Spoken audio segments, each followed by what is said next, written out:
Hi, and welcome to Dramatic Knits. My name is Steve, also known as Dramatic Knits, and today is Sunday, November 24th, 2019. This is episode 343.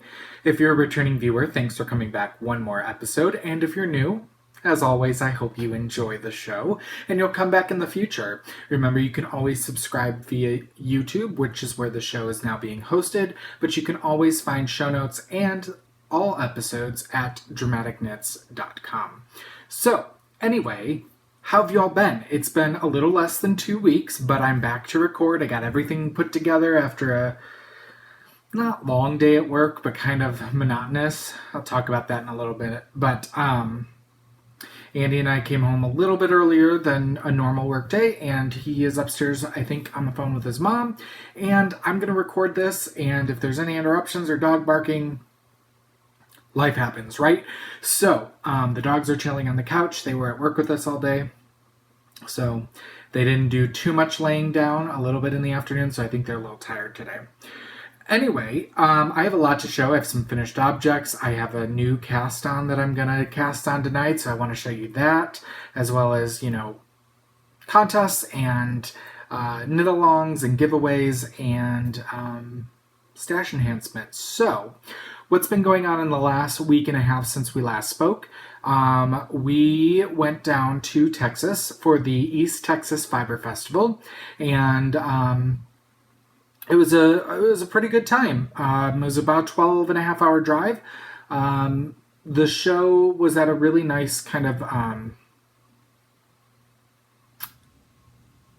it's like a vendor hall, but it's heated and air conditioned.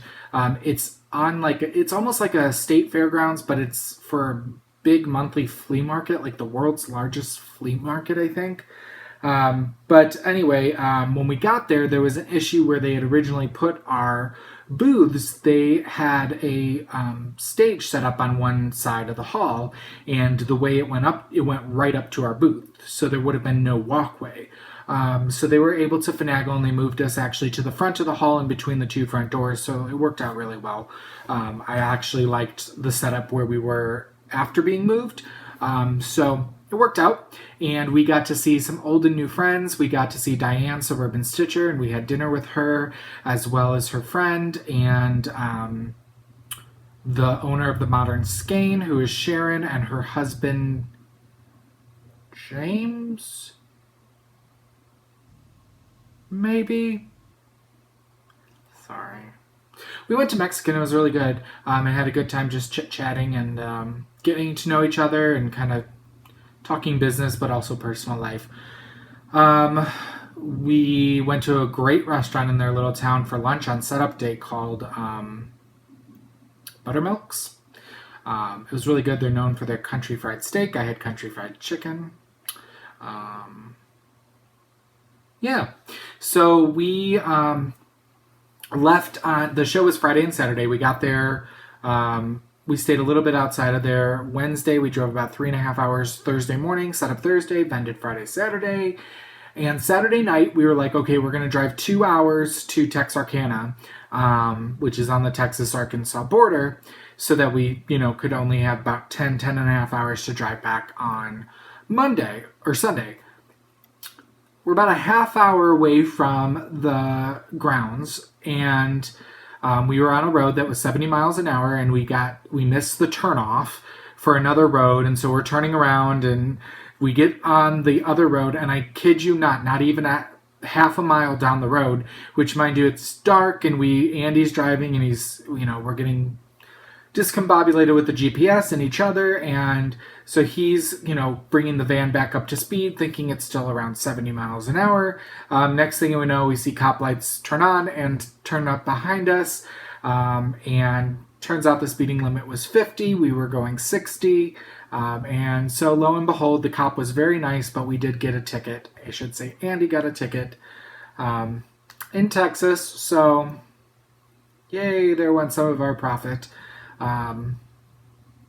And, he was like, here's your ticket, and you need to call and tell him you're not coming to court, and all this other stuff, and we're just like, there's nothing we can do. He, Andy freely admitted, he goes, I don't even know what I was driving. He's like, I was turned around. So he helped give us directions to make sure we got on the right highway, which, by the way, we could have just not turned around and got on the highway anyway. It was having us take a back road to the next exit. And I'm the one who told him not to turn where we were supposed to turn in the first place, so it kind of was my fault. But needless to say, it is what it is. So, we got home on Sunday, picked up the dogs and came home. And then we worked all week.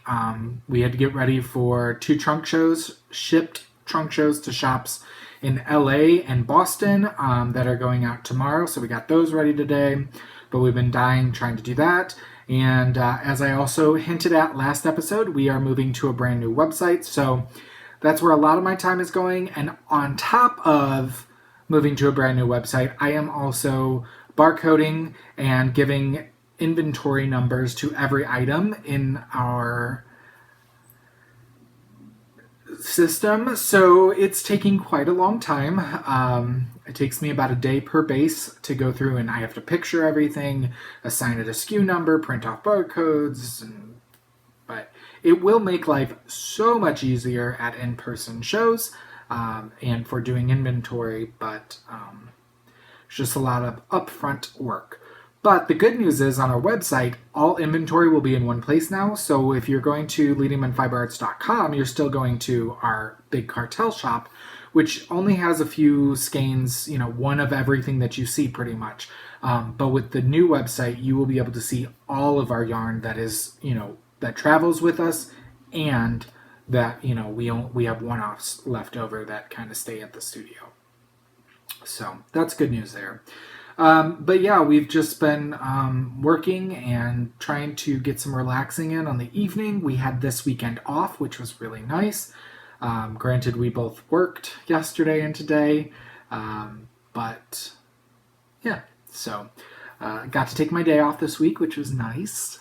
And yeah, so let's get into the knitting. What's taking a bow? So I have 2 finished objects for you.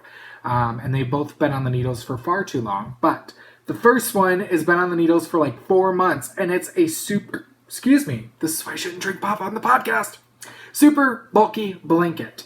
But my Alpine blanket is done. It was knit using 30 skeins of Serdar Alpine in the brindle colorway on a size 15 US, which is a 10 millimeter needle. So I originally bought 2 bags of this yarn from my local yarn store, and so 20 skeins. I cast on 130 stitches, and what is recommended is like 80 or 88 stitches for a blanket size, but I just cast on with a long tail until I ran out. So it is what I consider an actual blanket size.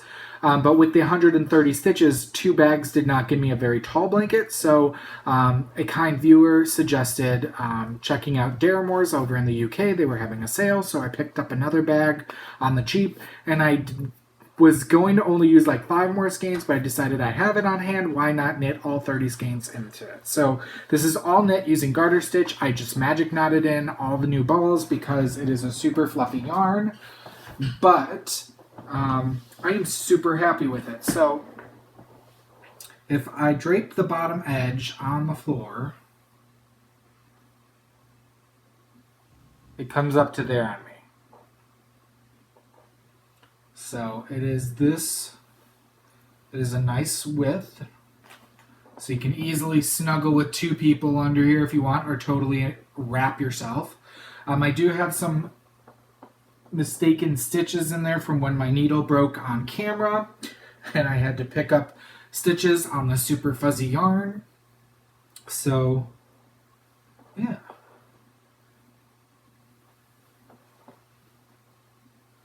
There we go. And it's growing with the garter stitch. I was messing around with it last night. I finished it yesterday, and I was like, hey, it stretches. So there's that. Done and done, son. Here's what 30 balls of super furry yarn looks like. But I'm going to love it. So I debated actually gifting it. We're going to see here in the next week or 2. I'm afraid the dogs are going to ruin this.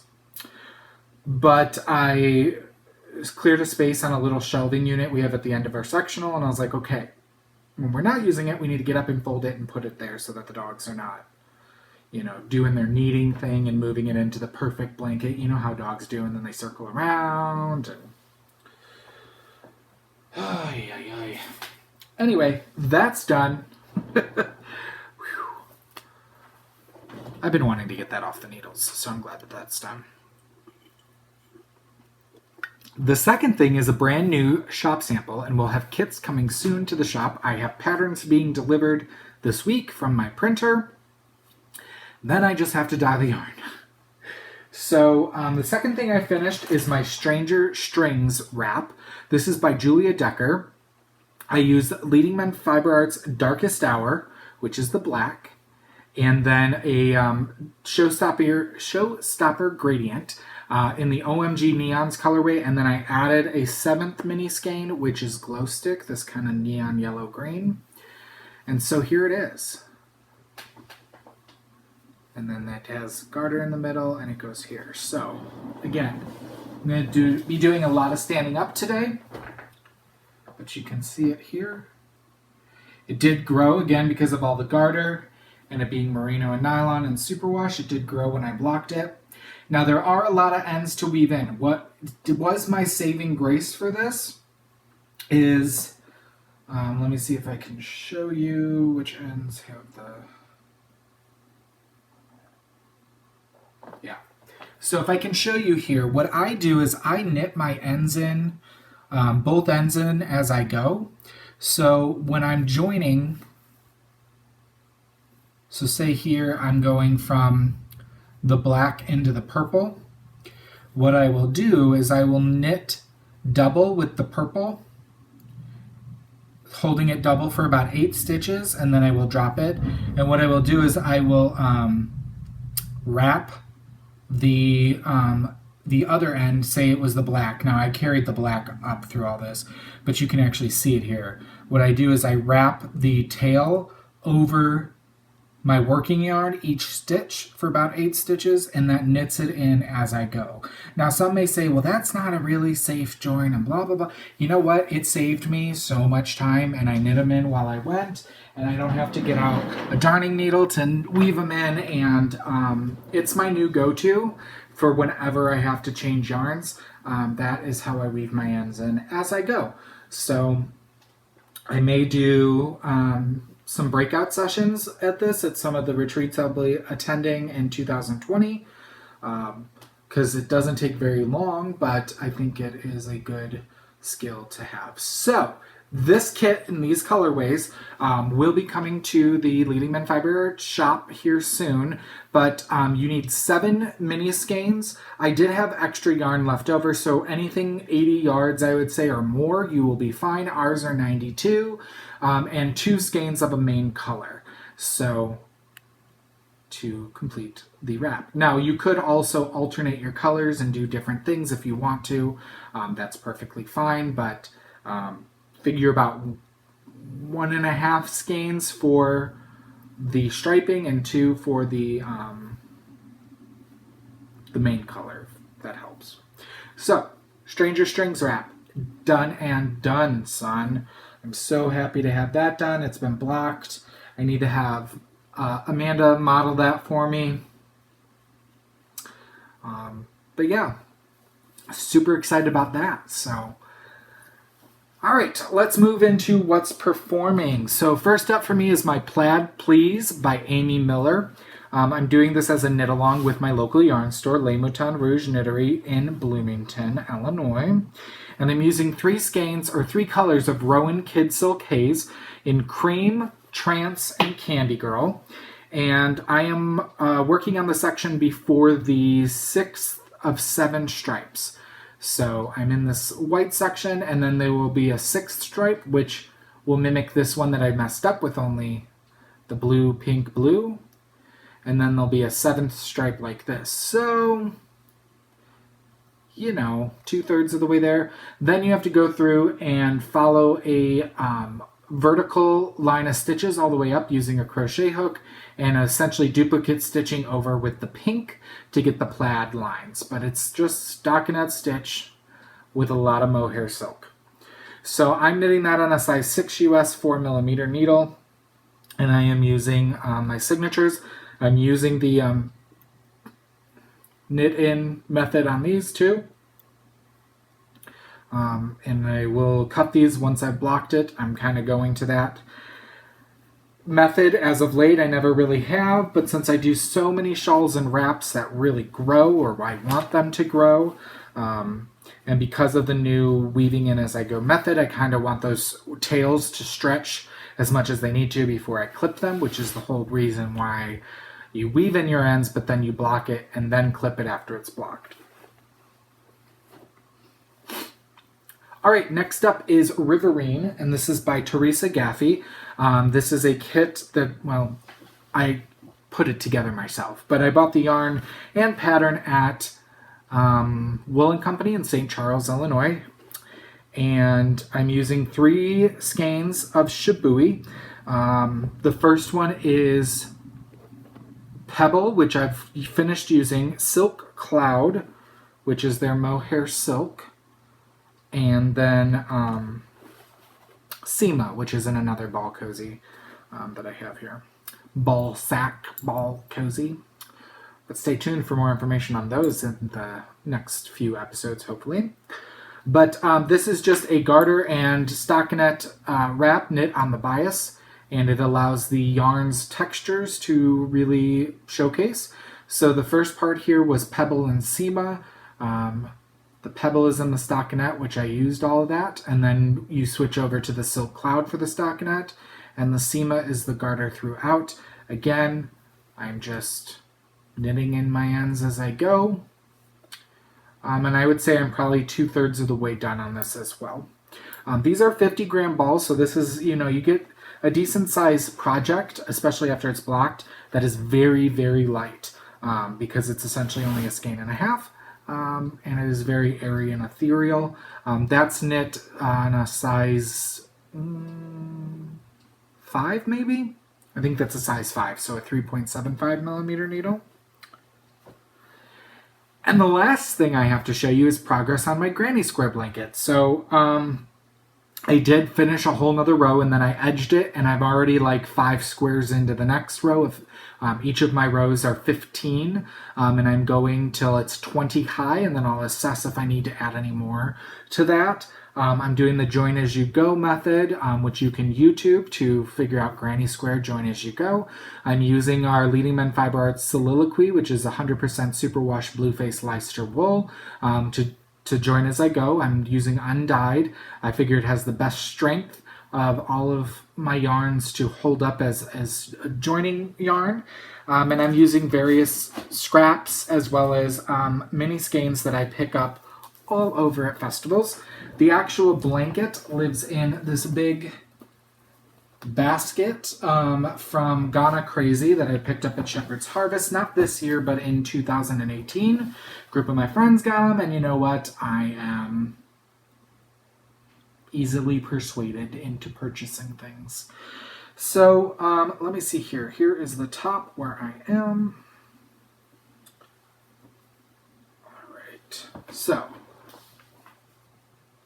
this top row here is what I added since I've last shown you.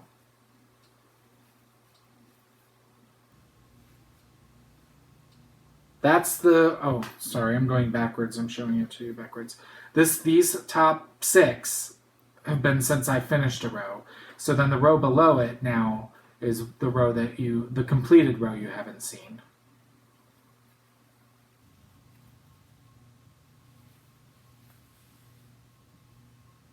And I just randomly picked mini skeins. There is no planning whatsoever. And that's why I like using scraps as well as picking up minis, because I pick up minis in colors I don't necessarily gravitate towards knitting in, even though I kind of do everything. But I do definitely have, like, subconsciously a palette. And so by picking up random mini skeins, it kind of fills in and makes pops of color rather than everything being kind of Steve colored. So I am working on the, let's do a quick count, 1, 2, 3, 4, 5, 6, 7, 8, 9, 10. I'm on the 11th row, again, of 20. So there's the bottom. That's where I am. And again, I'm doing a 5-round granny square using a C hook with fingering and sport weight yarn. I weave in my ends and then I do the join as you go using the soliloquy.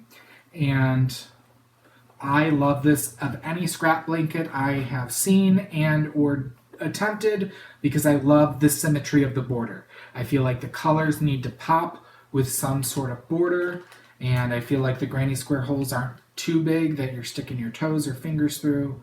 I'm going to cherish this blanket when it's done. And I've never felt that way about another scrap project before, hence why they cease to exist. So, moving right along, that's my granny square blanket. I'll show you that again when I finish this 11th row. Let's go into what's in rehearsal. What am I going to be casting on? So, I didn't write down the patterns because, well, honestly, I didn't feel like it. But the niece and nephew, supposedly, the niece and nephew have asked for an Uncle Steve hat for this winter. So, this came from my brother-in-law, even though not officially. Andy had to go to Indiana one day to go to a doctor's appointment with his dad, and his brother was there as well. So his brother said, hey, you know, the kids are asking for a new hat. So Avery wants purple, and Alex wants gray. So I found yarn, worsted weight yarn, in my stash, and lo and behold, both of them were paired with a hat pattern, though I may change Alex's hat pattern to something a little more simple. So I think the purple was some Cascade 220, and the gray is actually some Highland Handmaids, which I don't think she's dyeing anymore, in a single ply worsted. So I don't think it's superwash, but they know how to take care of their knits for the most part, and if not, they know where to ask for another one. So, but it'll help me get rid of some stash, but I have to find the time to wind the gray yarn and get the motivation to do it. I kind of wanting to clear my plate. But the new thing that's going on the needles, because I finished the LMFA sample, I need to cast on another Leading Men Fiber Art sample. So I'm going to be casting on here, after I'm done recording actually, for Amba O'Brien's one of her new Advent patterns for 2019. So this is the Adventuring Scarf and Wrap. I'm going to be, of course, doing the wrap version. Here's what it looks like, and you can do fringe, which of course I'm going to do some fringe on there. She has two different options here. If you do the scarf, either way it's 80 inches long. The scarf is only 8 inches wide, whereas the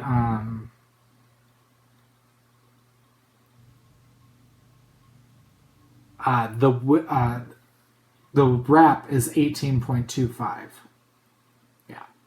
Sorry, I was trying to differentiate how she was doing centimeters and inches. So I will be doing the wrap because the scarf you can do with like a 12 skein set. So 2 gradients would work really well. 2 of LMFA gradients would work. So 12 mini skeins, you can do the scarf. 25 mini skeins and you can do the wrap. You only need about 61 yards of each color, but then she also gave you, with the purchase of this, you also got the Adventuring Cowl pattern for free to use up the leftovers. So I may have also do that as well to show that you can get both patterns from one set, because guess what?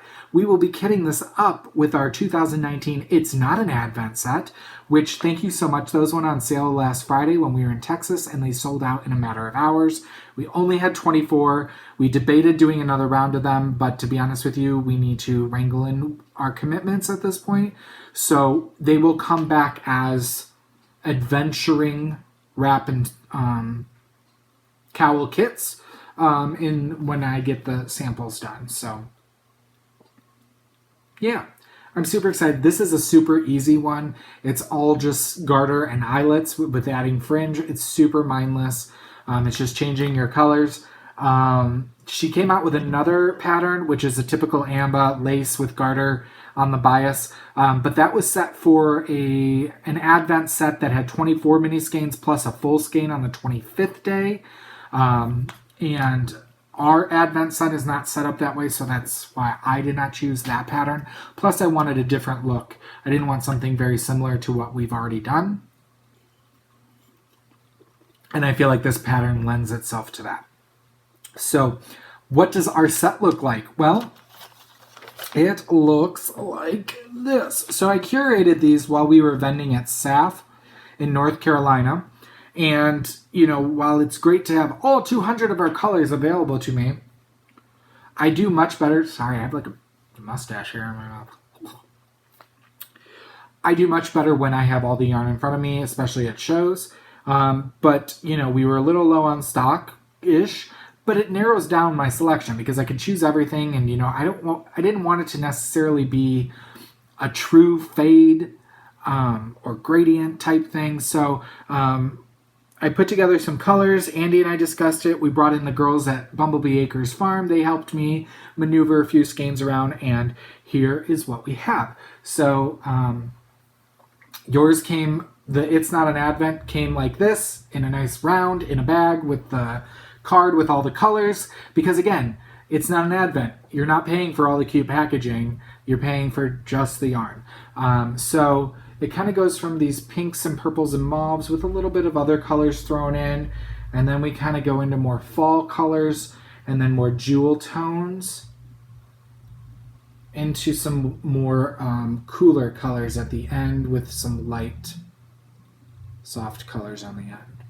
So this is the 2019 set, which will, again, be available. We will dye more of these once I have my knitting of the sample done and we sell them as kits. They will not be available individually. They will be with the patterns as well. So, but that just tells you next year, in 2020, when we do them, be on the lookout. They will probably, I will not be doing pre-orders and all that fun stuff that people do in April and July. Mine will go out in like mid-November, because I know a lot of people don't have the funds or don't plan that far ahead. And so I'm kind of roll with the punches and keep it relatively close to when you're going to use it. So there's that. Look, it's bigger than my face. All right. Moving right along. I have so much stuff precariously like stacked on things around me. It's not even funny. Well, it's kind of funny, but let's move into behind the scenes. What am I spinning? I was hoping to have the first 2 ounces done, but I am probably 15 minutes away from finishing spinning that. Into the World Romney in the Possum Hawk colorway. It looks like this. This is the second 2 ounces. I'm doing a fractal 2-ply, which is my go-to. It's got beautiful reds, coppers, and silvers in it, and it's spinning like a dream. So I'm almost done with the first 2 ounces, like I said, and then I will start on those 2 ounces. Moving into the scene shop, my other crafting. I have not warped my loom. I have not done anything with weaving this past 2 weeks, and honestly, it might be a little while before I put something on the loom. I just have to be invested in time to warp it, and I haven't been there. I've been enjoying finishing up some other crafts. So I'm still cross-stitching, though. I'm working on my Heaven and Earth Designs One for Sorrow, which is based off the artwork of Stephanie Pumun Law, and it's going to look like this. Again, I'm working in this upper corner here, but I did finish another row on this chart. I'm getting closer and closer to a page finish. Here we are. Looks better when it's not washed out with all the white. I'm stitching this 2/1 half stitch or 10 stitch using 25 count easy count. Yeah. So it's pre-gridded for me. And since it's full coverage, it doesn't really matter. So I know my stitches are not perfect. I'm not the best cross stitcher. I kind of just do it for fun. I'm not going for perfection. And I watch all these floss tubers and they're like, I gotta rip it out. It just doesn't speak to me. And da, da, da. I mean, I'm very much a type A personality, but I think there's a lot of, of course there's different personalities to every craft, but I feel like a lot of at least the floss tubers that I watch on YouTube are a lot more type A than me, in terms of being perfectionists and making decisions and treating cross-stitching like it's a job and joining these challenges and cross-stipping and doing homework I'm just like, why do you want to put all that stress on yourself? But lo and behold, there's a lot of stress I put on myself that other people go, why are you doing that? We all have our idiosyncrasies, right? All right, moving on. In the spotlight, what am I watching and reading? I have not finished a book since we last spoke, but shows I'm still watching. How to Get Away with Murder. I'm in season 5. It's on Netflix. Watching The Masked Singer seasons 1 and 2. So I had the revelation last episode. I'm sorry, my nose is itching while I'm talking. I had the revelation last episode that, hey, I can always go back and watch season 1. I'm enjoying season 2 so much. So yeah, I usually watch about an episode from season 1 every day, give or take. I think I have 3 more episodes, 2 or 3 in season 1, and I'm all caught up with season 2, so I don't know who... I know who one of the people is, who one of the characters are from season 2. I know who the leopard is. I feel like I know there's no ifs, ands, or buts for me. Flamingo? I don't know. But she's pretty amazing. Flower went out last week. I knew who that was. I mean, I could tell the genre and a handful of people that could be. I don't know who Rottweiler or... There's a couple other ones that I just don't know. The funny thing is with season 1, I know who everybody is because I kind of looked at it while it was going on. I was interested. And so I kind of, I'm like, how did they not know it was these people? But it's different when you know ahead of time, right? Still catching up on season 2 of The Handmaid's Tale. Slow and steady. Again, the reason why Andy stopped watching it is the reason why I have to take it here and there. I can't just binge it. It is a very heavy show with no comedic warm and fuzzy relief. So it is just all the time. So, you need a little relief from that. We did finish season 1 of The Politician. Thoroughly enjoyed that. Thought it was going to wrap up, so it was like a one and done season type thing. Oh, but no, they jumped ahead a couple of years and have set you up for season 2, which is amazing. I think it is really great. Ryan Murphy is one of the producers on that. He's the one who's done Glee, American Horror Story, American Crime Story, Pose. He's really has a talent for bringing great TV shows, to life. So, some movies that I watched. I watched Flesh and Blood, which is through Hulu. It's one of the Hulu original series called Into Dark. And while it's a series of movies that come out around holiday time. And I had watched one around Valentine's Day. They are very kind of B-rated. Not a whole lot of money put into them. Sets are usually, like this one I watched, Flesh and Blood, was all in a house. The Valentine's Day one was pretty much all in an elevator. That was the whole premise. They were stuck in an elevator. But I was actually trying to watch this year's Thanksgiving one, and it was having issues, so I watched last year's, which is Flesh and Blood.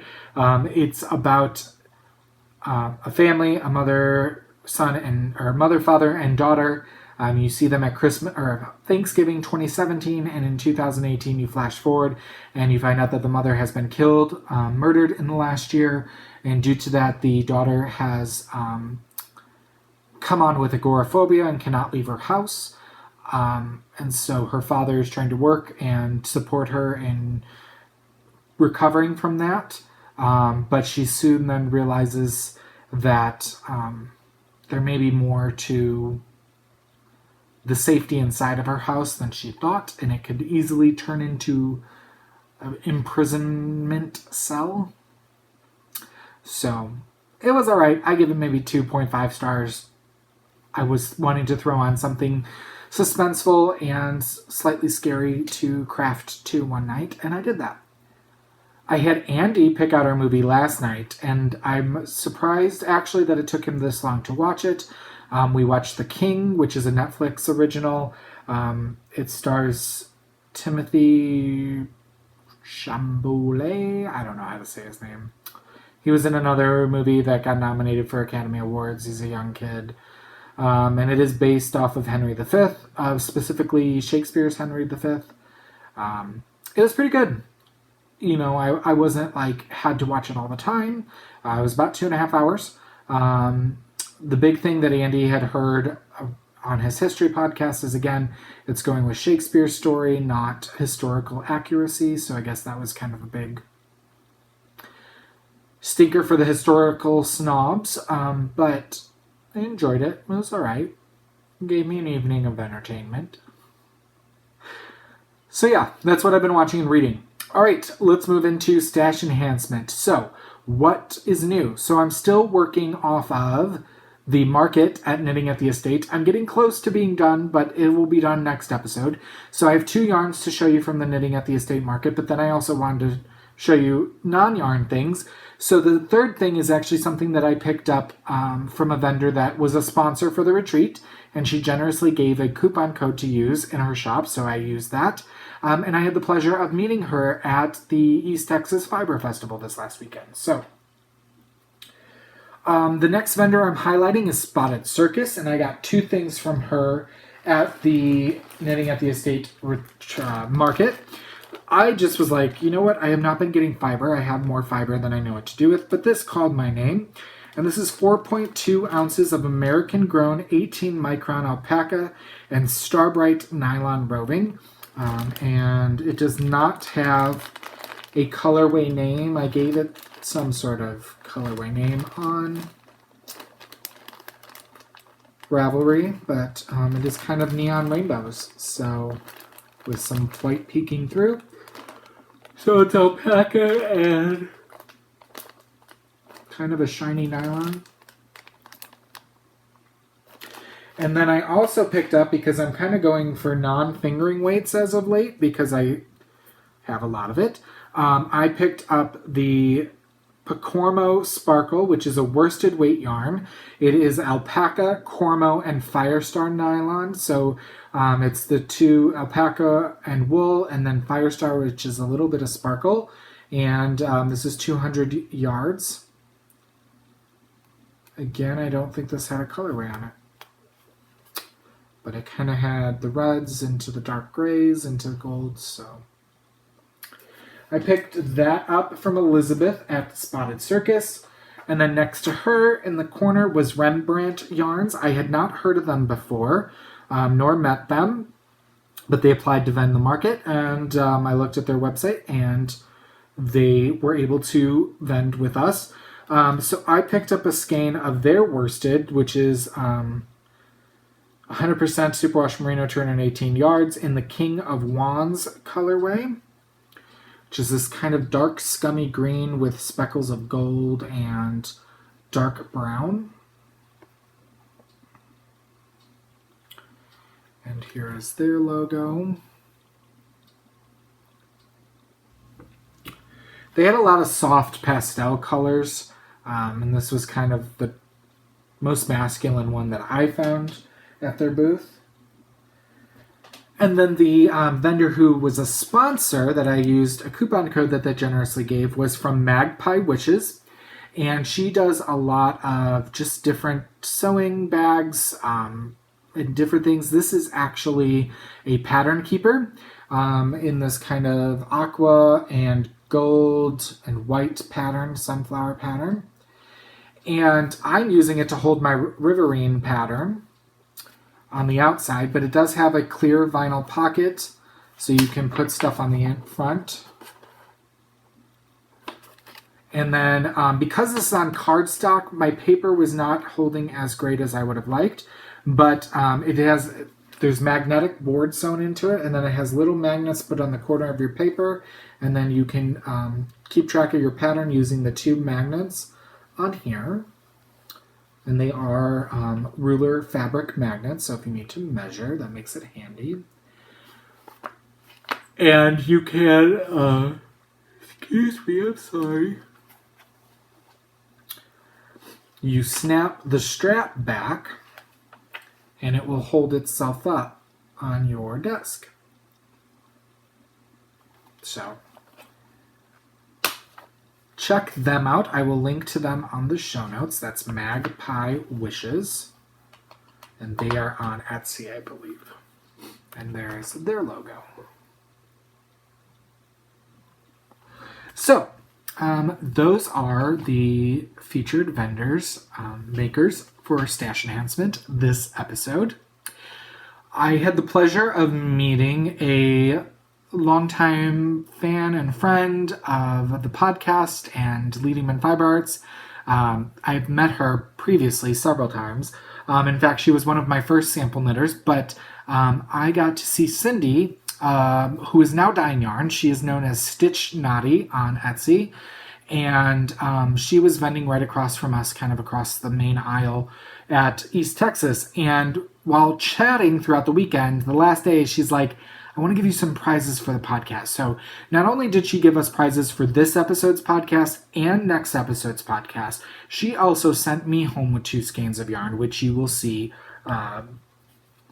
in future episodes in Stash Enhancement.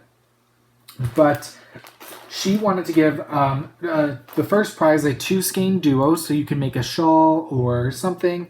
And after debating, she gave me some color options, and I went with this one because it shows her semi-solids and her very soft, subtle speckles. And I think this would be stunning in a 2-color shawl, especially mosaic.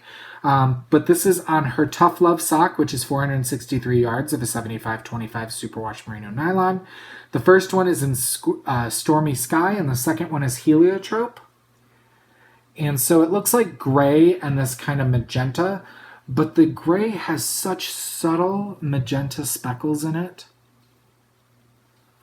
So I picked up these 2. Cindy was very gracious enough to donate these to the podcast.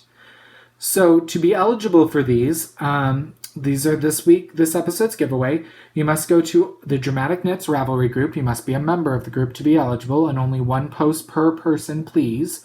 And I want you to go to Cindy's shop, Stitch Nadi on Etsy. I've linked to it in the thread, and tell me which of her items in the shop is your current favorite. And if you want to link to it, that's fine as well. And wouldn't hurt to like her shop on Etsy and follow her on Instagram. She is Stitch Nadi on Instagram, Ravelry, and Facebook. Show you one of her tags there. Again, I am working off of an iPad. It does not autofocus, but it is Stitch Nadi. Knotty. So follow her on Instagram. I think she's going to be up and coming, and she also does gradient cakes. She makes project bags. She does mini skein sets, and wait till you see the sock set she donated for next episode for the holidays. It's pretty adorbs. So thank you, Cindy. Great to see you again, and I wish you the best of luck with really kicking off Stitch Nadi. And East Texas was our first festival to ever do, so hopefully we'll see you in the circuit doing festivals here soon. All right, let's move into our next segment, which is Inside the Knitter's Studio. This is where you all get to ask me questions, and I answer 1 question per episode.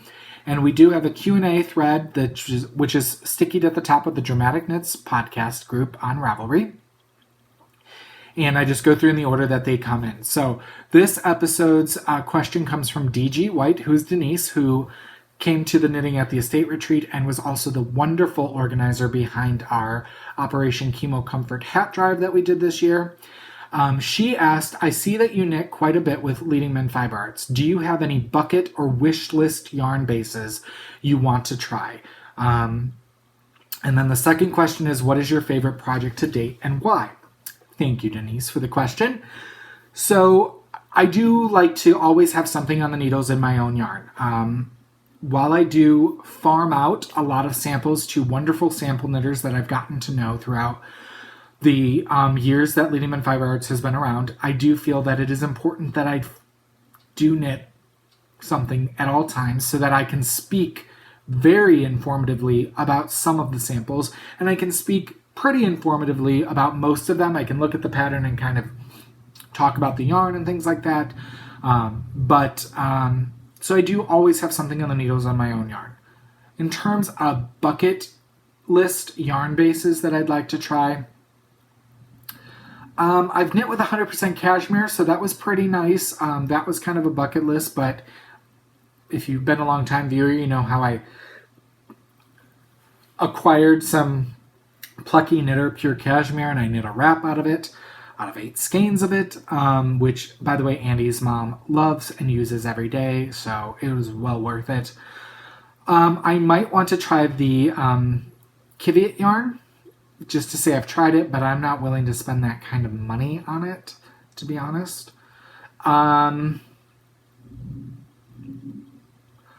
Other than that, I think just being able to get to know more people in the industry and trying out more things would be really cool. Bucket list yarns that I want to try, it just came to me because of some communication this week. Don't get your panties all twisted. It's not happening like this. But I would love to try a yarn base that is milled and produced just for Leading Men Fiber Arts. I'm on the lookout. I would love to have stuff sourced in the U.S. and milled in the U.S., but I don't have those resources available to me currently. So, yeah, we'll see. I am in talks with another large yarn company that is looking to expand, and they're looking to expand to offer yarns to hand dyers that are sourced and milled in the U.S., but it wouldn't just be for me. That may be coming down the line eventually. I'm not sure that the line that they sent me to sample is the one that I'm going to want to carry, but if they expand, I may be interested in that, so we'll see. It's just to go at the level and scale that Leading Men Fiber Arts is right now, to bring in a new yarn base. I'm not one to bring in 10 or 20 skeins and try it out. I bring in about anywhere from 100 to 200 skeins, and then it's part of my repertoire. I don't like to bring... I don't want to bring in something for a small amount of time and people like it or just start hearing about it and then it's gone. So I do like to give bases a good couple of years run before I discontinue them, which does happen. And honestly, we try to bring in something new every year, so there's only limited room that we can carry to shows, so something usually needs to go. We've been tossing around the idea of carrying more yarn bases and swapping out what actually goes to shows with us because we do travel so much. But then things are potentially sitting behind at the studio, and again, lots of things on the horizon to be had at some day in the future. When that'll be, I don't know. What is my favorite project to date and why? I usually say the Even Star because I had no idea what I was getting signed up for. This was way back when, my first couple of years of knitting, my first year or so of doing the podcast, and Erin, who was formerly Mommy Needs Yarn, she had a video podcast. She was like, let's do the Even Star. I was like, all right. So it was a lace weight, 1,700 yard lace weight shawl, intense lace, pie shawl using over 3,000 beads. and it took me 9 months to knit. And then I gifted to my previous local yarn store owner. And while I don't regret gifting it to her, that friendship and relationship had ended after a year or two after that. So, it is what it is. At least it went to a good home and it was appreciated. My favorite project to date now, and most proud that it is probably the That's My Jam wrap, which is soon going to be released by me. Y'all, I know we say this so much that we're amazed by the knitting community, but I am truly and utterly flabbergasted. I am not a designer by any means, nor do I want to be one. If I come out with designs, it is because something has sparked interest in me, not because I feel like I need to meet a quota or I need to meet a deadline, or that I'm going to be prolific in any means and going out and doing books or patterns or When I get an idea, I go with simple, yet sophisticated and elegant and kind of timeless.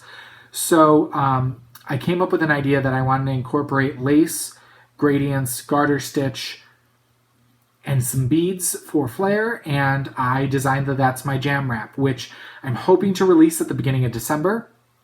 It would be a good advent calendar knit if you wanted to use your mini skeins that way. But I put a call out after I finished the design. I've been working on it. You saw me knit it. I worked on it. I think I cast on back in March. Like, it's almost been a year that this has been in, like, so when I say design, like a design a year maybe, though I have ideas for another design. But I came up with the idea in March at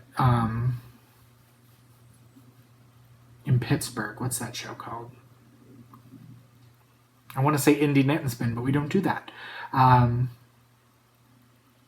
Pittsburgh Creative Arts Festival, or that one we do in March. We're doing it again. I'm sorry. But we were right across from the girls at Bead Biz, and I was like, hey, I need to do something with more beads. So I picked up a crap ton of beads for kits at SAF from them. I opened up a wholesale account, and I had to meet not a unruly number, but a lot more beads than I was planning on buying for kits. So I have quite a few bead options for future kits because I foresee this kit going for a while because it is my design. But so I worked with them. I put a call out to test knitters, and I had 5 wonderful test knitters come through. They all finished on time. They've sent pics. They provided really awesome feedback, especially when the last section, I'm like, I kind of just said this, and can you make it work? And one of them even came through and kind of rewrote it for me to make sense. And then I asked for a tech editor / graphic designer because I needed someone to tech edit, but I also needed somebody to put the pattern together because honestly, I do not have time with running the business to be able to do that, nor do I have the ambition. And I knew if I had to put it together in any way that looked great or looked professional enough for my standards, it wasn't going to happen because I was not going to be motivated or have the ambition to do it. So I was contacted via Facebook by a wonderful follower, and that is, oh crap, is it Cindy? I think it's Cindy too. I'm totally forgetting. I need to look and make sure because I did not know that I was going to have the pleasure of meeting her at the East Texas Fiber Festival because she is from Dallas. So that is Carrie. Sorry, Carrie. Anyway, so Carrie does graphic design on her day job, and she said, hey, I've never tech edited before, but I'd really appreciate the opportunity, and I do graphic design so I could do both. and, let's work together on this first project. I'll work for yarn. It's perfectly fine. I just want the experience. And I said, sure. It's a really easy pattern. Anyway, she came to the East Texas Fiber Festival, brought me a prototype of the pattern, went over it with me. Any issues I had spaces for the photos. And I said, yeah, I know I need to get on photos, but the one day Mandy and I were going to do photos, and I was just going to use my iPhone. It snowed, and I said, da-da-da-da-da. She goes, you know what? I have photographer friends on either side of me at work. I can ask around, and I bet you we can get some photographs done, and they'll do it just for their portfolio experience, and maybe they can ask one of their models, and da-da-da-da-da. I was like, oh my God, that would be so amazing. So while she was there, I also had her take a new product, which has been premiering at shows we've been at for our rehearsal bags, which I haven't really talked too much about it in the podcast because they are not up on the website yet, because we've pretty much sold out at 2 shows. And so I had one color left. I said, hey, would you also have product photos done of this bag, and the photographer can keep the bag as payment?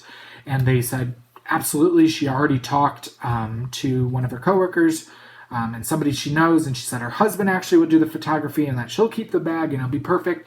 So she took the bag. I mailed off the shawl this week, and they were hoping to do a photo shoot on Friday, if not Monday, pending weather down in Texas. So it all came together, and I'm so excited to have made these collaborations and made these friends, I guess, to be able to do this and have these relationships in future. So I cannot wait to see the photos and how it comes out. So I'm super excited. So anyway, long story short, that's my jam wrap, is my new favorite item, because from idea to knitting it to designing it to fruition to finished project to selling it as a kit in my own store, it was all me. So I'm kind of damn proud of that. So, and it's got a little bit of everything. So hence, that's my jam. All right, moving right along. So before I keep going, because we're at an hour, I sure know how to ramble, don't I? All right, let's move into a round of applause. Last episode, we were giving away 6 games of Cascade Fixation, as well as some charms, holiday charms. And the prompt last episode was, what's the most interesting piece of art you've seen? And random number generator chose number 9, who is Fun Friend, and that is Nadine from Washington. She said, what came to mind was a statue I saw in the High Museum of Art in Atlanta that was of a woman with a veil over her face. So interesting to see the sculpture of the veil. But now I'm living in Seattle, and my thoughts turn to Chihuly glass art that's so prevalent here. So, awesome. I am always, I've been in awe of the Chihuly that I've seen, and I'm probably saying that wrong, at the, which one is it at? Is it Caesar's Palace? The one in Vegas that has the Chihuly design? I think it's Caesar's. Anyway, the glass ceiling, very awesome. So congratulations, Nadine. If you would please direct message me via Ravelry with your first and last name, mailing address, and email address. I will get that prize out in the mail to you as soon as I hear back from you. Reminder that last episode's winner has not gotten in contact with me. And honestly, I have been tracking down a lot of winners, and I'm going back to I don't want to. So last episode's winner was number 28, Sonic Freak, and you won the Rowan Kid Silk Haze, 3 balls of that. So that's Ace from Indiana. Ace, if I do not hear from you by the next time I record, so episode 344, I will redraw for a winner of that. Yeah, I think that's all of last episode's winners that have not gotten in contact. All right, I want to encourage you to post a picture of everything you finished this month, the month of November. You have a few days left. Into the November 2019 Race to the Finished Object contest, we will have a physical prize, as well as a pattern from our featured designer, who is Jessica Brist of Snickerdoodle Knits. She is our featured designer for November, December, and January. So each post gets you an entry into the drawing. So each finished object, you should post a picture as a separate post. And because Jennifer is our featured designer, we are now hosting featured designer knit-alongs for the months that they are featured. And so she's our first real one that we're doing specific to each designer. Sorry. And so the Snickerdoodle Knits knit-along, it runs from November 1st through January 31st. You can knit any of Jessica's patterns. Post a picture of your finished item in the thread. It is a Chatter and FO thread. And I will draw for a winner each month. And so at the end of November, I will draw from people who have finished objects in November. If we don't have anybody who's finished in November, I'll draw from all posts, all Chatter.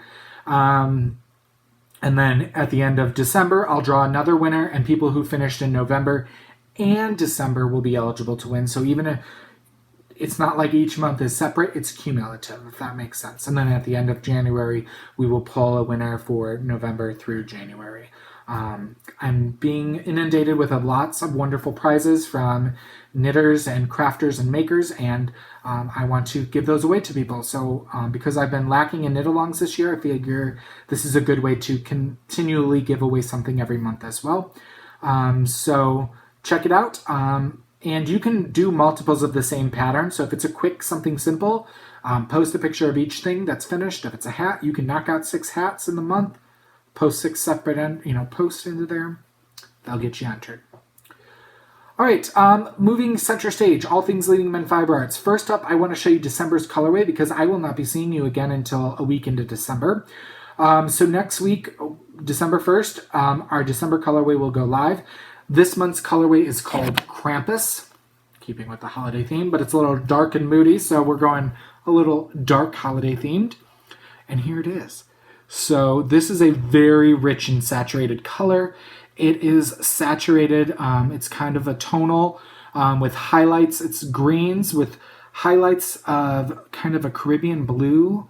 It almost shines on here. And then it has some shadows of dark orange to it, but it is like almost a really dark, rich forest green. And here's what it looks like knit up. That is on Showstopper. And here it is knit up on Box Office, our worsted weight. So I'm going to knit a sweater out of this. So I'm eventually going to knit Mountain Mist by Tin Can Knits as a shop sample once I finish the adventuring wrap. Or adventuresome, or whatever it's called. Adventuring, yeah. But this is going to be the body of the Mountain Mist by Tin Can Knits. So, there you go. You can see some of the subtleties under that light there. So pre-orders will be up for this on December 1st through the 8th. You can pre-order on any of our bases. And it doesn't mean it's going away after that. It just means that you will either have to pick from what's in stock or place a custom order and wait for that. So that's Krampus coming on December 1st. New to the shop, we added, besides tons of yarn, we've added some new kits. This is the Reflecting Pond kit, which was exclusive premiere at the Knitting at the Estate retreat. This is designed by Stephanie Lotvin, who is Tellybean Knits, who attended the retreat, and I asked her, and she graciously agreed to design a wrap design for the retreat attendees, so it premiered there. These are exclusive colorways to the retreat. This was called Reflecting Pond, and this was called The Mansion. However, I dyed up kits in similar colorways. They're very similar, but slightly different. So this is Stay Out of the Forest and Rusted. And this comes with a hard copy of the pattern, as well as a digital copy on Ravelry, as well as 2 skeins of our Diva weight, and it retails for $86. If you're buying through the shop, all kits are priced at $9 to ship. So all you need is 2 skeins to make that, because they are jumbo skeins at 600 yards, and you are going to have a lovely drape of a shawl in your shawl with the merino silk in there. So those are new. Those are 5 of those kits are available in the shop right now at leadingmenfiberarts.com. Speaking of leadingmenfiberarts.com, it's still in the works, but when I am done, I'm hoping in the next week or two, when I am done uploading in all the new website, Leading Men Fiber Arts will direct you to the new website, which is through Square, and everything we do, all of our inventory is through Square. And then Big Cartel we will leave open for a month or two, but it will just have a main picture that says, please visit us at leadingmenfiberarts.com. So if you're still using the Big Cartel link, just know that that will cease to have anything in it once the new website goes live, and Leading Men Fiber Arts will then take you to the new website once I do that. So, yeah. All right. By the way, if you're a maker or small business owner, I am having some issues with how I would like the Square website to work. I'm using one of their paid-for websites, and I will be upgrading to probably their premium plan. And of course, with any of this, each additional add-on is more money. So if I want to use their marketing, it's more money. But I can transfer over my MailChimp subscribers and all this. I will say that their customer support has been very, very good. I was having issues with something on the website, and I was able to do a phone conversation with their tech support. The website is technically through Weebly, but Square has bought out Weebly, so the Weebly team still does their own tech support. Anyway, I did have to wait a while to get in touch with somebody, and there was no callback feature. I think it was 40 minutes I was on hold, but I was working during that. But one of the things we talked about in our discussion is that they are not try to give you a quick fix or blow you off to get to the next call. So that does, lend itself to time, because he stayed on the phone with me through many iterations of new questions that I had. And then he followed up through email, through several more emails. And it had been, I had an issue yesterday, and I went to reply to their email. He had marked the case closed because I hadn't been in email in over 10 days. So I went on their website, and I was able to do a live chat. Unfortunately, the issue that I was having was something that they cannot do at this time. However, they do take feedback and put it in for your request. But I am also in contact with somebody through Square that reached out, phone call and email several times. I then set up a conference call with them, with Andy and myself, and we had a 45-minute conversation on how our business works and how Square can be most beneficial, the website, and what Square offers. She walked me through many changes at that time, including back-end things on payroll and things that I have to do to pay Amanda, and how I could save money. She walked me through marketing and how to do things through Instagram at that point. I mean, just so much stuff. And she's like, I'm one of the collaborators with Weebly on how, your business type. And so all the feedback that I was giving her, she's like, yeah, I can see how that could be really beneficial. Or yeah, this is going to be an issue, and we need to work on this because of X, Y, and Z. So I will say that their tech support has been really great, but you are somewhat limited in what they can do because it is not necessarily a website built for you. You are kind of using their templates. So, but that being said, the nice thing is everything will be live other than trunk shows. When we're at shows, when we sell at a show, it will immediately take it out of the website, so we won't be double selling. That being said, once the new website goes live, if you purchase something and it is in our show stock and we are out at a show, it may take a little longer to ship because we'll have to be back home before we can ship it. All right, I'm running my mouth. Let's quickly talk about the next 2 events that we have coming up. We have 3 events left this year. They are all trunk shows. We are done with official shows. This coming weekend, we will be at Black Sheep Yarn and Fiber in Noblesville, Indiana.